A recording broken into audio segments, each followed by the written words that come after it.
আজ জামালপুর সাহিত্য সংসদ প্রতিষ্ঠা বার্ষিকী পালিত হচ্ছে এবার পঞ্চম। এই উৎসব আয়োজন যেন থাকে চলমান, সকল কবিদের অন্তরে চির অনুপম। জামালপুর সাহিত্য সংসদে উপস্থিত রয়েছেন যত শত কবি, অতিথি ও গুণীজন। সবাইকে আমার আদাব ও সালাম, অতঃপর অজস্র শ্রদ্ধা মিশ্রিত সম্মান। এখন কবিরা লিখেন ছন্দে ছন্দে কত কবিতা, গল্প, উপন্যাস।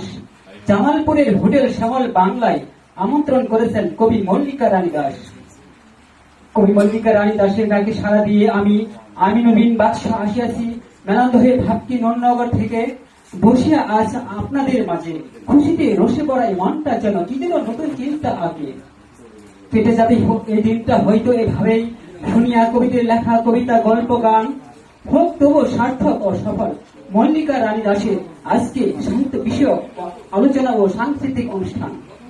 গুণীজন ও কবি সম্মাননা প্রদান হয়ে যাক জামালপুর সাহিত্য সংসদের নয় ইতিহাস উৎফুল্ল, উচ্ছ্বসিত ও গর্বিত হোক প্রতিষ্ঠাতা পরিচালক কবি মল্লিকা রানী দাস।